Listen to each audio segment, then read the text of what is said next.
Iya, halo.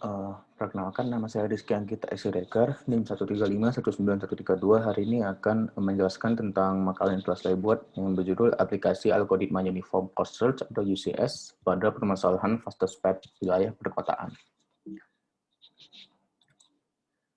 Pada proses penentuan rute, permasalahan yang sering digunakan untuk dicari solusinya adalah permasalahan shortest path atau rute terpendek. Akan dicari shortest path antara dua buah simpul yang bertujuan agar menemukan rute dengan jarak terpendek atau mendekati ketika ininya tidak optimum. Algoritma yang ada misalnya seperti BFS, DFS, UCS, A-star, dan lain-lain biasanya menjadikan shortest path sebagai salah satu contohnya. Hal ini menjadi tidak relevan di wilayah perkotaan di mana masyarakat lebih mengutamakan rute dengan waktu terpendek dibandingkan dengan rute dengan jarak tempuh terpendek. Karena menempuh perjalanan dengan rute terpendek tidak menjadi jaminan bahwa seorang pengguna jalan akan mencapai tujuannya dengan waktu yang paling singkat. Terdapat banyak faktor seperti kepadatan jalan, lebar jalan, banyaknya persimpangan dan lampu merah yang dilewati. Kemudian ada juga kejadian tidak diinginkan atau terduga seperti kecelakaan dan lain-lain. Jadi kita masuk ke dasar teori. Yang pertama adalah graf, karena kita merepresentasikan rute dan lokasi-lokasi pada wilayah di kota itu sebagai simpul dan sisi.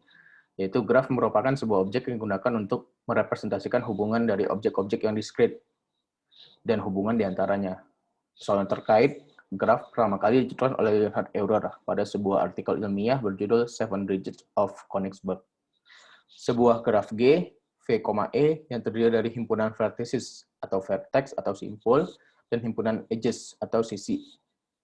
Pada gambar 1, contoh itu di atas, contoh graf keterhubungan antar kota di Jawa Tengah.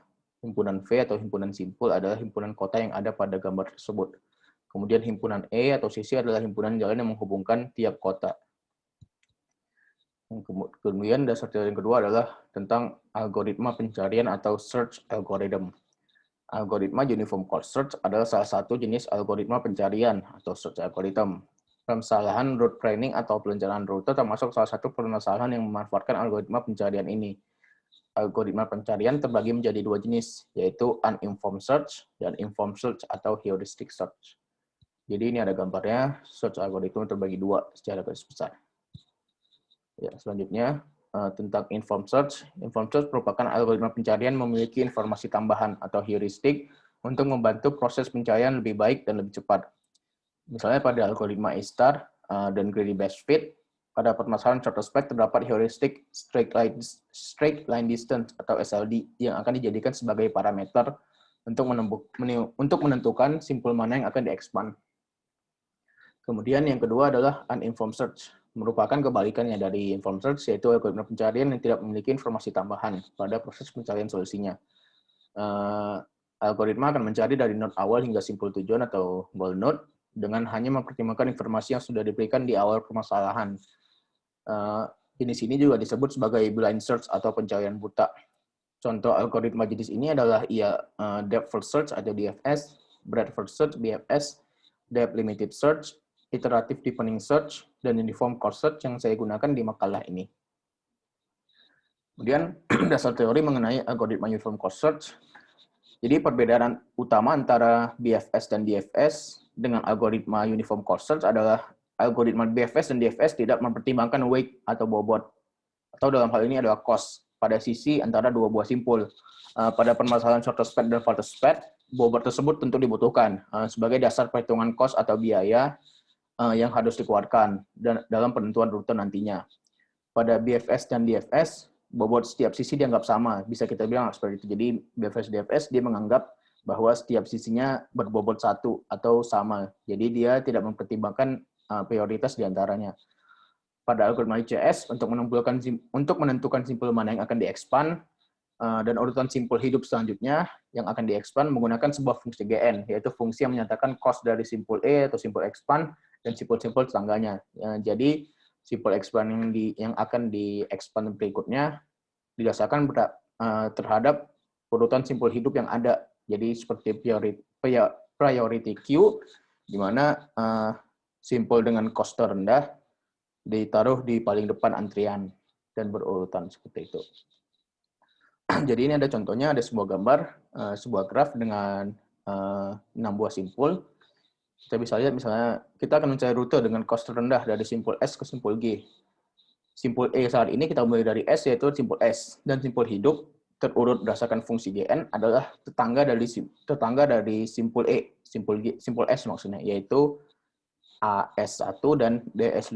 S1 berarti A berjarak 1 dari S, dan DS5 berarti D berjarak 5 dari S. Maka kemudian simpul E selanjutnya atau simpul expand selanjutnya adalah AS1 dengan himpunan simpul hidup BSA4, DS5. Karena di sini tetangga dari A adalah B dan berjarak 4 dari S. Begitu seterusnya hingga simpul G didapat sebagai simpul E. Berarti solusi cost terendah atau solusi uniform cost search sudah ditemukan. Ya, masuk ke pembahasan makalah ini, jadi kita menerapkan uniform cost search pada permasalahan fase SPED di wilayah perkotaan, khususnya di Kota Medan, yaitu lokasi saya saat ini berada. Jadi kita gambarkan titik-titik tersebut ke dalam bentuk graf. Terdapat 6 buah simpul, yaitu JNE Tamso, JNE STM, Sipang Tritura, pintu tol Amplas, pintu tol Ledres Jono, pintu tol Bandara Kuala Namu, dan Bandara Kuala Namu. Maksudnya ada 7 simpul. Kemudian ada 12 sisi, nih bisa kelihatan. Jadi misalnya dari JNE Katamso dan JNE STM, tentu di perkotaan bisa ada beberapa alternatif jalan gitu. Jadi kita membuat beberapa sisi. Dalam hal ini kita batasi 2 maksimal. Sehingga JNE Katamso, JNE STM memiliki 2 alternatif jalur. Bisa melewati jalan Katamso atau jalan SM Raja, Sisinga Mangaraja. Angka di atas sisi menyatakan waktu tempuh yang dibutuhkan dari suatu simpul ke simpul lain. Dan ada informasi di bawahnya nama jalan yang dilalui dan jarak tempuhnya untuk kita perbandingkan nanti dengan short SPED. Oke. Persoalan fase SPED dengan algoritma UCS akan menexpand simpul yang memiliki cost waktu tempuh terpendek dari simpul asal. Misal simpul awal adalah simpul D dan simpul tujuan adalah simpul F. Misalnya ini, kita belum ganti ini. Jadi simpul D ke simpul F. Maka fase SPED adalah sisi yang memiliki waktu tempuh 23 menit yang melalui jalan tol dibandingkan 28 menit jika melalui jalan lintas Sumatera. Jadi kita bisa lihat bahwa di D dan F ini ada 2 buah sisi yang menghubungkan. Antara ini Simpang Tritura dan ini pintu tol Bandara Kuala Namu. Kita bisa melalui 2 alternatif, bisa melewati Jalan Limsum atau Jalan Lintas Sumatera dengan waktu tempuh 28 menit dan jarak tempuhnya 21,8 km. Sedangkan jika kita lewatin jalan tol, waktu tempuhnya adalah 23 menit lebih singkat, tetapi jarak tempuhnya lebih tinggi lebih besar yaitu 26,6 km. Jika dibandingkan dengan algoritma UCS pada persoalan satu SPED, maka sisi yang akan diambil adalah yang melalui jalan Limsum karena jaraknya lebih pendek karena dia short SPED dibandingkan melalui jalan tol dengan jarak 26,6 kilo.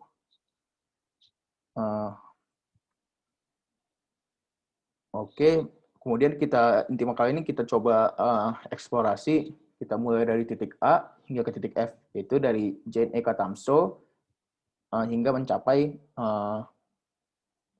pintu tol Bandara Kuala Namu. Ini adalah pembahasan menggunakan fase SPED pada expand simpul A. Jadi kita mulai dari simpul A. Ini terdapat 3 alternatif simpul yang akan di-expand, yaitu simpul B Katamso, simpul B SMR atau Sisinga Mangaraja, dan simpul E. Di bawahnya ada keterangan juga berapa waktu tempuh yang dibutuhkan. Sehingga diurutkan berdasarkan waktu tempuh, maka yang di depan adalah B Katamso 9, B SMR 10, dan E 18A. Ini A itu menggambarkan dia datang dari simpul yang mana. Oke.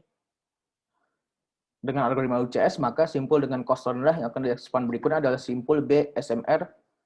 Ini maksudnya B Katamso 9, karena memiliki cost waktu tempuh terkecil. Kemudian setelah dilakukan pencarian rute tercepat dari simpul A ke simpul F, jadi sudah kita eksplorasi satu persatu, didapat bahwa rute tercepat adalah rute A, B Katamso 9, C SMR 16, D 20, dan F Tol 43. Jika kita lihat gambar sebelumnya, maka dari A ke B melalui jalan Katamso. Jadi dia menempuh 9 menit, Kemudian dari B kata 9 ke C SMR 16. Jadi B kata 9, kemudian ke simpul C dia melalui sisi yang ini. Jadi 9 ditambah 7, 16. Ini 16. Kemudian ke D20 hanya ada satu alternatif, ditambah 4 jadi 20. Kemudian terdapat dua pilihan. Melalui sisi jalan lintas Sumatera atau jalan tol. Maka fase SPED memilih waktu tempuh singkat, yaitu melewati jalan tol dengan 23 menit. Makanya dia F-tol 43. Sehingga waktu tempuh atau cost adalah 43 menit, dan ini merupakan solusi optimal karena kita menggunakan algoritma uniform cost search. Kemudian ini perbandingan jika menggunakan shortest path. Perbedaannya adalah dia menggunakan jarak tempuh sebagai acuan cost-nya. Di sini juga di gambar sudah terlihat ada jarak tempuhnya. Jika ditelusuri maka maka shortest path akan memilih rute yang paling singkat. Dalam hal ini dia F32,6, AE 7,3. Jadi dia dari A ke E dengan 7,3, kemudian E ke F. Ini menghabiskan 23 km, walaupun waktunya sangat tinggi. Di sini kita bisa lihat 56 menit. Jadi dari simpul A, Jen E ke Tamso, ini ke pintu tol, kemudian ini melalui jalan arteri untuk menuju simpul F. Kemudian kita bandingkan antara UCS fastest path dan shortest path. Jika dibandingkan antara fastest path dan shortest path pada jalan perkotaan Kota Medan, didapatkan hasil bahwa shortest path tidak menjamin fastest path ya pada rute tertentu. Di contoh di atas, rute Jen E ke Tamso, pintu tol Bandara Kuala Namu, memiliki jalur dengan rute terpendek, yaitu sepanjang 326 km. Yang tadi kita ini ya F32,6 nih, AE 7,3. Tetapi rute ini memiliki waktu tempuh 76 menit setelah kita lakukan perhitungan. Untuk rute yang sama, yaitu dari Jen E ke Tamso ke pintu tol Bandara Kuala Namu atau dari simpul A ke simpul F, jalur dengan rute tercepat adalah dapat ditempuh selama 43 menit dengan jarak tempuh 34 km, 34,3 yang tadi kita pakai fastest path. Ini waktunya 43 menit dan dilakukan perhitungan jarak tempuhnya hanya 34,3 km. Demikian sebaliknya bahwa fastest path juga tidak menjamin shortest path dengan alasan sama seperti sebelumnya. Kemudian kesimpulannya adalah dengan tingginya tingkat pertumbuhan kendaraan bermotor dan tidak sebanding dengan pertumbuhan jumlah jalan di perkotaan, memilih rute terbaik untuk berpindah dari satu lokasi ke lokasi lain untuk mobilisasi merupakan hal yang penting dan akan berdampak signifikan terhadap aktivitas masyarakat perkotaan sehari-hari. Kecepatan dan waktu tempuh dalam mobilisasi masyarakat termasuk faktor dalam kemajuan perekonomian masyarakat. Memilih rute terpendek atau shortest path tidak menjamin seseorang akan mencapai tujuannya dalam waktu yang paling cepat. Dengan memilih rute tercepat atau fastest path, ketika akan melakukan atau merencanakan sebuah perjalanan, maka akan berdampak baik dan signifikan terhadap hal lain. Dengan menurunnya waktu tempuh, maka waktu yang dihemat dapat dipergunakan untuk melakukan aktivitas lain, sehingga dapat meningkatkan produktivitas masyarakat. Demikian presentasi makalah ini. Lebih dan kurang mohon maaf. Terima kasih dan selamat sore.